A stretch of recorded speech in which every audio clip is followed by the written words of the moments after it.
സർവീസിൽ നിന്നും വിരമിച്ച താമരക്കുളം VVHSS കായിക അധ്യാപകനായ സന്തോഷ് കുമാറിന് യാത്രയയപ്പ് നൽകി. കായംകുളം സബ് ജില്ലാ സ്പോർട്സ് ആൻഡ് ഗെയിംസ് അസോസിയേഷന്റെ ആഭിമുഖ്യത്തിലാണ് ചടങ്ങ് സംഘടിപ്പിച്ചത്. താമരക്കുളം VVHS കായികാധ്യാപകനായ സന്തോഷ് കുമാറിന് യാത്രയയപ്പ് നൽകി. കായംകുളം സബ് ജില്ലാ സ്പോർട്സ് ആൻഡ് ഗെയിംസ് അസോസിയേഷന്റെ ആഭിമുഖ്യത്തിലാണ് യാത്രയയപ്പ് നൽകിയത്. സന്തോഷ് സാർ ഒരിക്കലും ഒരു കായികാധ്യാപകനാളല്ല. ഇത്രയും നല്ലോണം പ്രസംഗിക്കാൻ കഴിവുള്ളതും അടിച്ചിട്ട് സംസാരിക്കുന്ന ഒരു വ്യക്തിയും നമ്മുടെ കൂട്ടത്തിൽ ഇല്ലെന്നുള്ളതാണ് എൻ്റെ ആലപ്പുഴ ജില്ലയിലെന്നാണ് എൻ്റെ അറിവ്. കായംകുളം ഗവൺമെന്റ് UP സ്കൂളിൽ നടന്ന പരിപാടി കായംകുളം BPC ദീപ ഉദ്ഘാടനം ചെയ്തു. അസോസിയേഷൻ സബ് ജില്ലാ സെക്രട്ടറി ശ്രീകുമാർ അധ്യക്ഷത വഹിച്ചു. മുതുകുളം ബ്ലോക്ക് പഞ്ചായത്ത് അംഗം സുനിൽ കൊപ്പാറയത്ത് പൊന്നാട അണിയിച്ചു.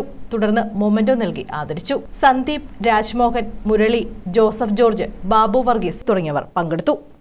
ഞാൻ നിരന്തരം ഇവരുടെ ആർപ്പിയായിരുന്നു. അതുകൊണ്ട് അതിനെ കുറിച്ച് ഒന്ന് രണ്ട് കാര്യങ്ങൾ മാത്രം.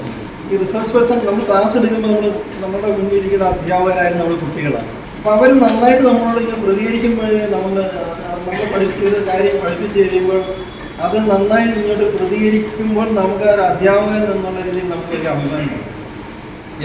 ഞാൻ ഈ ക്ലാസ് എടുക്കുമ്പോൾ ഏറ്റവും നല്ല കുട്ടിയായിരുന്നു സന്തോഷ്. News bureau, Kayamkulam.